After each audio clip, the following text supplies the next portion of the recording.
Hello, fellow old schoolers. This is Echo Gregg.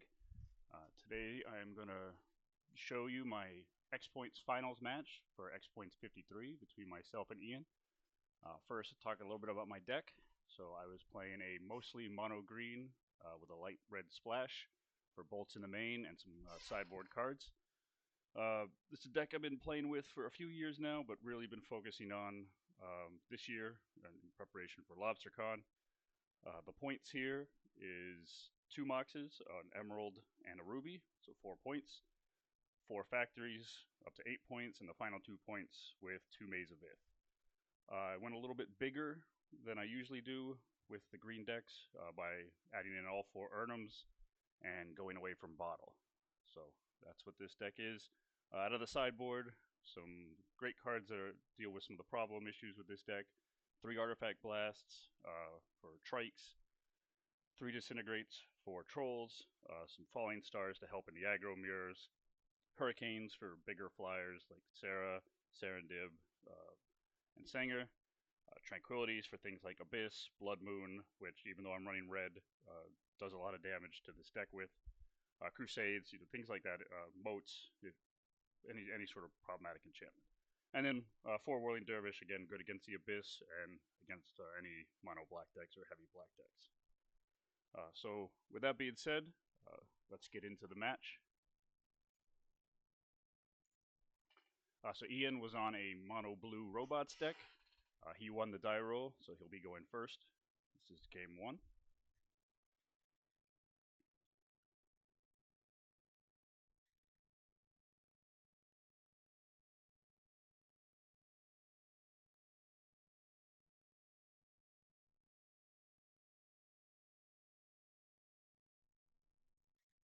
Ian starts off with an island, into a Soul Ring into a Felwar Stone. So some good fast mana for me in there. I'll draw, and I do one of the best plays in Magic, certainly one of my favorite. Green Source into an Elf and pass a turn. Unfortunately, that does give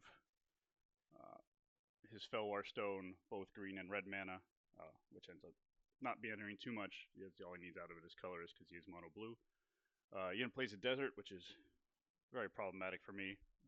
Really hurts my weenie creature plan. So I just drop another elf and a scavenger folk while also playing a factory. Ian takes his turn, plays another island.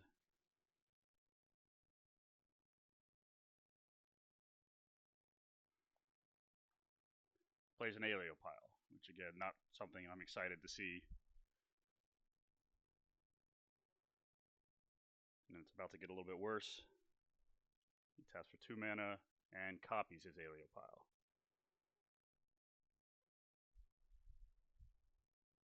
So unfortunately, my Scavenger Folk is not active. It's got Summoning Sickness. So that's going to be the first thing he blows up.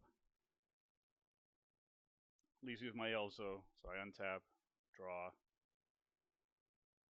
Ice Storm that desert to get that out of there, so I can start making some attacks. And I pass the turn.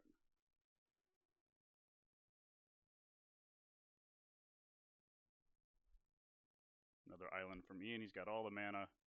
And another Aeolipile.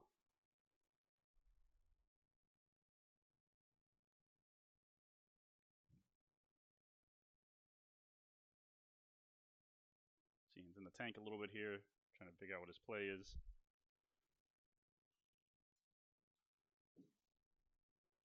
And he's going to activate a pile. In response, I'll Giant Growth to save the elf, which is a trade I'm pretty happy to make. He just elects not to use his other pile, so I get to untap, play a maze, animate a factory, swing for 2. Here I'm trying to bait him into using his Aeolipile because I have another Giant Growth in hand. He elects not to do anything with it, so takes a 2, then I play a Scavenger Folk.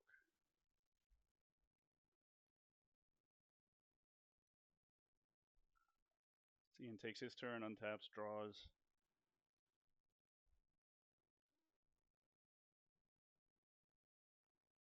copies yet another Aleo pile. So for those of you counting at home, that is Aleo pile number 4, which again, very problematic against my deck. At least until I can get an Urnham out. So he's going to activate using Soul Ring mana. And again, I have a Giant Growth, so I will save the Scavenger Folk. But in response, he's going to use the last floating mana he has and finish off that folk. But importantly for me, that gets both his Aleo piles out of play and gets the real one out, so he can't play another copy. That time I play a Factory, and now I just start swinging in for 4, and then with no blocks, no effects, pump it for 5. So getting down to 13. I do the little maze trick to untap my elf, so I have a green floating. Just kind of making Ian think about what I might be able to do. So Ian plays a Brass Man, which again is a pretty good card against a bunch of 1/1s. So I draw, play another Taiga, but I've got a Bolt. So I bolt the Brass Man, clear it, and then again come in for another 5. Put him to 8. Untap my elf again. Even though I have no cards in hand, it's just I try and do stuff like that to keep in practice of doing it, so that I don't forget. Because the maze vigilance kind of semi-trick there allows you to attack with elves and then still tap it for mana on certain turns. So it's a good little fun trick that's pretty useful. But on Ian's turn, he plays Chaos Orb. He's asking if I have any cards in hand. If I don't, he passes to me. Draw. I'll activate both factories. Then I go ahead and come in.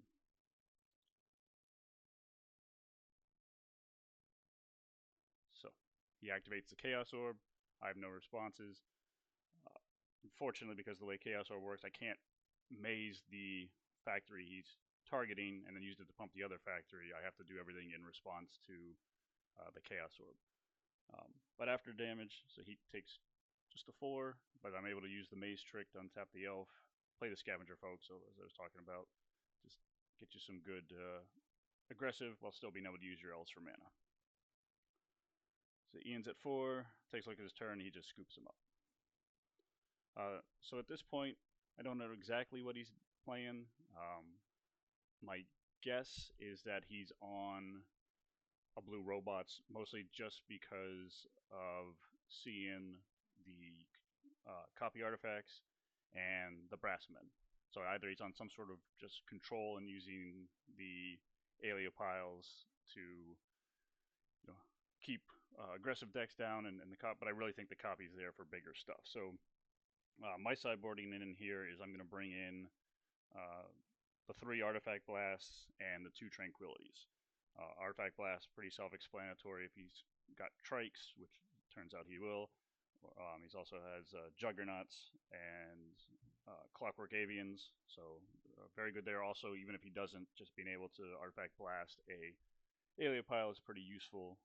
Again, real dangerous for me, my creatures. And then bringing the Tranquilities is great for the copies. That was the primary reason, and as we'll see in this game, there is another benefit to having them in there, but that was the main reason bringing them in. It was another way of taking out copies. I also wasn't sure if he was splashing anything. I didn't know what his points might be. I saw the Soul Ring, but I wasn't sure if maybe he was running Abyss or anything like that. So going into that blind, but having a game to play with, and able to bring those in. So I don't remember exactly what I took out. I know I took out the 2 Dark Elves I have, and I think I took out a Giant Growth and maybe an Ice Storm, and then presented a 63 card deck, which is something I not necessarily 63, but boarding in more than I board out is something I do fairly often. A lot of times with the green deck is you don't want to give up your creatures because you still need to put pressure on them. It doesn't do you any good to have all your sideboard cards if you can't put pressure, because they'll just draw into more answers. So I like to sometimes just board in extra cards and go above the limited.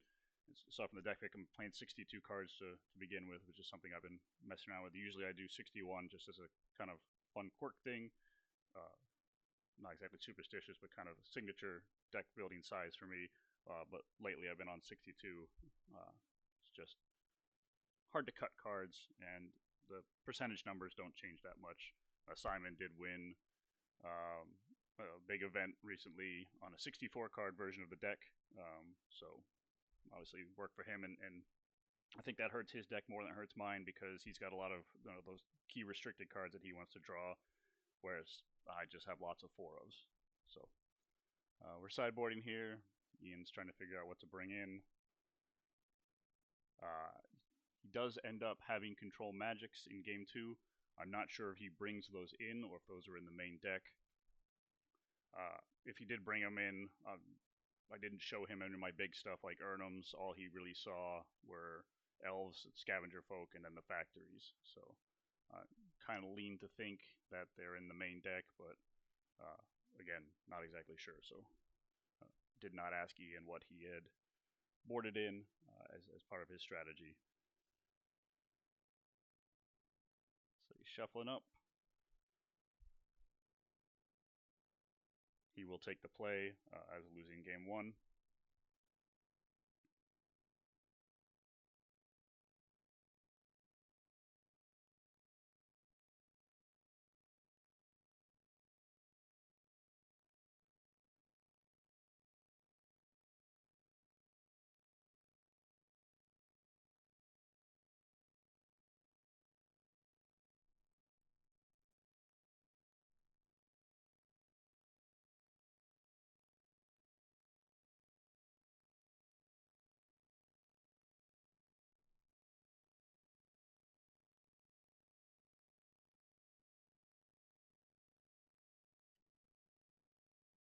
So very thorough shuffling.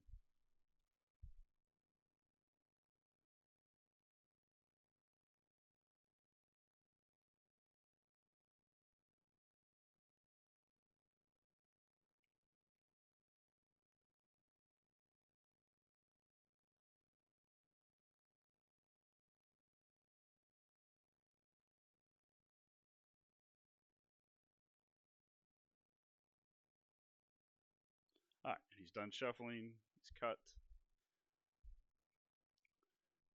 And we move on to game 2. Resetting life totals there. Ian's going to take his 7.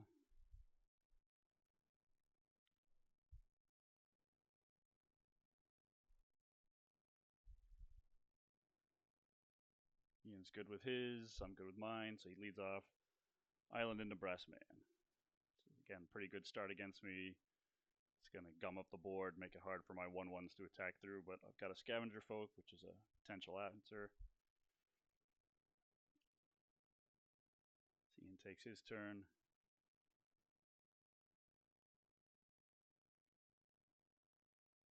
Swings for 1. I'll take it.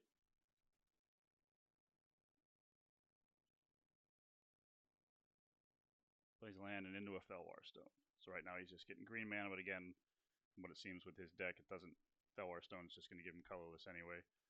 I've got a Pemblehaven, which is great. The best cards, the best reason to play the mono-ish green decks. I come in for 2, leaving a green and a red open. Pretty sure I have a Artifact Blast in my opener, so that's why I'm playing it a little slow and not necessarily playing out another 2-drop, because he's didn't want him to drop a pile or something like that. So also don't know if he's got any sort of other artifact mana. I know he's got the Soul Ring, but if he has a Mana Vault or something like that, he could potentially get Trike Mana this turn. But instead, he's going to Side Blast the Scavenger Folk. He'll drop to 16. He did not untap his Brass Man, so that he would have the mana for that. But there's an Urnum. So I play a Factory, get the Urnum out, and pass to him. So he elects, again, not to untap the Brass Man. This time he's looking a little hurt on mana, so he's going to play a copy. He's going to copy the Felwar, try and ramp up a little bit, and he passes back to me. So I draw, play a Forest, come in for 4, trying to put that pressure, drop him to 12. and then second Urnum and keeping the red open for Artifact Blast.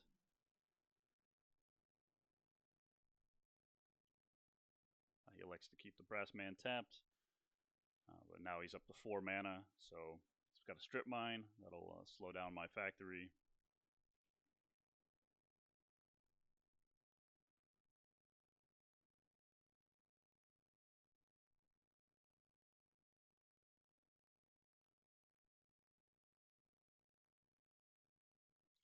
Ian's thinking.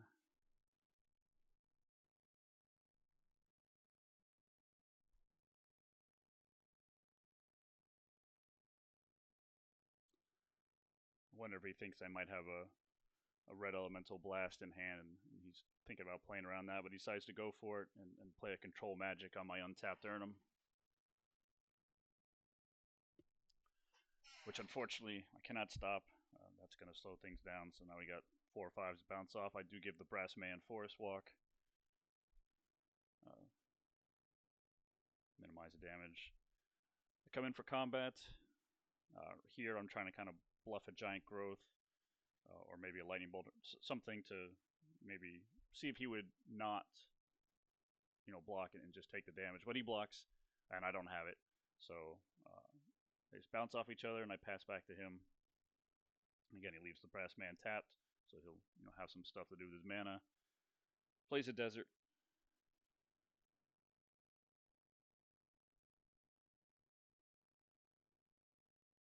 He's going to swing with his Urnum. I'm tapped out, so I could act Factory, but seems kind of pointless. And I'm actually okay with this. If he doesn't play another creature or something, I'm more than happy to, trade swinging for 4 at each other.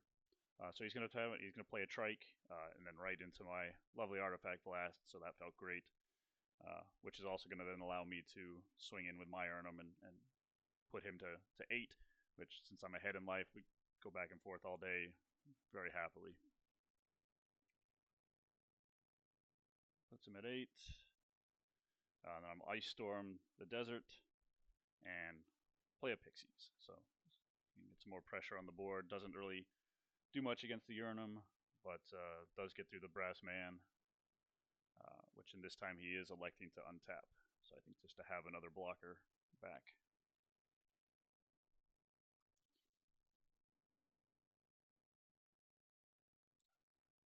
Forget what we were talking about there. Maybe Forest Walk. Just stating that it was still on the Brass Man. Or I think he was actually saying he was switching Forest Walk of his Urnum to my Pixies, which, again, doesn't matter in this match because he doesn't have forests, but just on the off chance that I have some way of dropping an island and magical hacking the Urnum or something to Island Walk, or the ability, it's nice to have it on the 2-1. So, smart play, even though it doesn't really matter. It's always good to check all the possible options. So he plays a Juggernaut and just passes, leaving his Urnum back.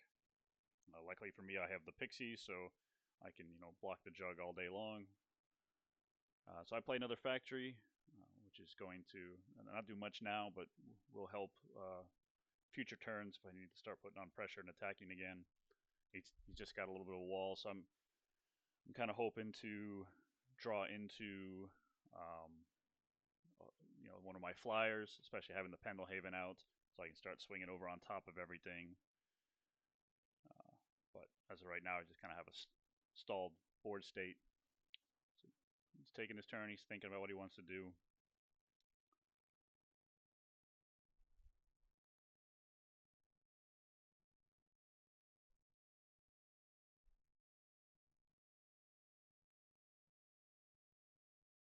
He has to attack, so he goes ahead and comes in, and I just throw the Pixies in front of it. I'm not going to trade an Urnum, and while it was tempting to swap a Factory for it, I think at this point, especially with that Strip Mine out, it's just better to bounce off the Pixies and save it. So he's tapping a bunch of mana, and there he's got a Clockwork Avian. So that's a little bit of a problem for me because it flies, so my Urnum can't really block into it. But end of the turn, I am going to crumble his Brass Man, putting him up to 9. And the reason I'm doing that is because of what I'm about to play here, I had a Tranquility. So I was kind of waiting for a good time to use it. I was worried that he might cast a second one, so I was kind of waiting to see if he would cast a second. But here we're having a little quick conversation just to make sure that copy artifact is also killed by the Tranquility, which it is. It is both an enchantment and an artifact. So I get my Urnum back. Unfortunately, it's summoning 6, so I cannot swing in. But I do attack with the Urnum and an unblockable Pixies. If he blocks the Urnum, he'll lose his Avian, which is pretty good. And my Urnum will survive. But if he doesn't, he'll take 6 and go to 3, which is bolt range, which very good. Again, I don't have a bolt in hand at this point, but I've still got 4 in the deck that I haven't drawn yet, so it's a tough decision for Ian to make.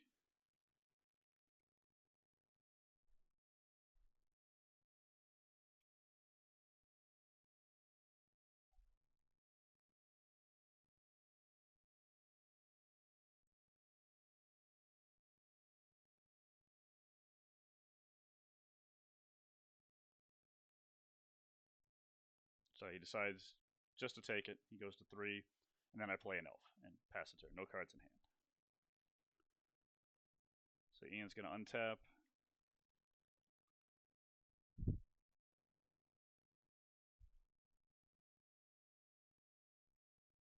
He's got 9 power on the board, but I'm at 15, and then he would die on the crackback, so he's got to be careful of what he does here. And he does have a strip for a factory, so it kind of does slow me down a little bit, but I'm looking pretty good in this state, especially since he'll have to attack with the Juggernaut. So he can't leave that up for blocking. So as of right now, I'll have 2 Urnums, an unblockable Pixies, an Elf, and at least 1 factory that can get in, with him only at 3. So he can think about his options. He does have to attack. So I make the decision to block here and throw away the Elf because, again, I don't know what his points is. He might have a Time Walk. I didn't want to put myself at 10. If his 2 cards are a Time Walk and a Psy Blast, I'm in trouble. But unfortunately, it's another control magic. So he takes my Urnum. That's going to make my turn. And now blocking with the Elf is, really regrettable because I have a potential lethal attack here if I still had the Elf. So I do go to combat with everything, the Urnum, the Pixies, and the 2 factories. He immediately strips a factory. I believe his Urnum's going to block my Urnum, and then his Avian is going to block my other factory, which gets in for 2, putting him down to 1. And again, if I had that Elf attacking in, that would be game. But I had blocked again. I was trying to play, and I didn't know the control was coming. I was just trying to play and make sure that there wasn't a case where I could get blown out from the board state that we were in. Didn't want to get too low. So here he is doing his blocks. Yeah. And then his Avian's going to lose a counter because it blocked, which ends up being really important here, as we'll see on his turn.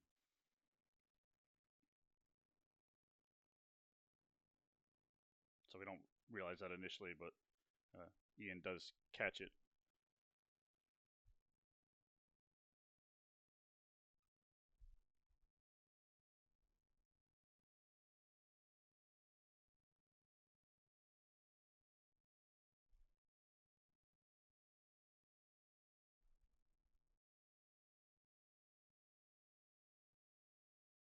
Yep, there we go. So there's Ian catching. It's now a 3/4 flyer.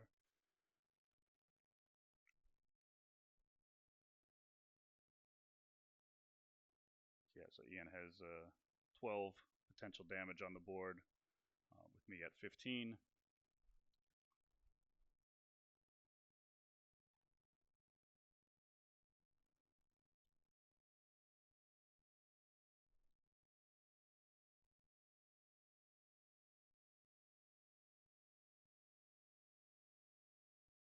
And he decides to come in with everything.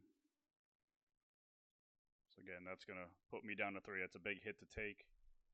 and then Ian's going to show me not one but two Aeolic Piles in his hand, which would be lethal, but unfortunately he only has enough mana to play one and blow it up, or to play both and pass. And so he scoops it up, and I win game two. He probably could have just attacked with the Juggernaut and played a pile and made me decide not to. Because if I attack with my Urnum, he blocks and then piles my Urnum, and now I've lost the Urnum and he's got everything back. But I think he was probably worried about what I would draw and being able to come in. Also, if he blocks like that, the Pixie can't be blocked, so the Pixie gets through. So what he has to do is he has to block the Pixie with the Urnum and put his flyer in front of that. He can still trade and take out the Urnum there, but tough decision. But it was a really good games, very close. Game one, I just had a lot of speed and I was able to do some damage in. Unfortunately, Ian kind of bricked, drew a lot of mana, didn't have any big stuff, but I was very worried that something big was going to come down at any moment, like a trike, and just wipe my board, and he would establish control. And then game two was very back and forth. Those control magics. Luckily, I had that tranquility to kind of steal it back, but he immediately had one other one. So, but a great opponent. Ian's a great dude. Played several times, both in person and online in various events. So congratulations to him. He had a great run getting all the way to the finals. But I was able to take it down 2-0 and win the Xpoints. So until next time.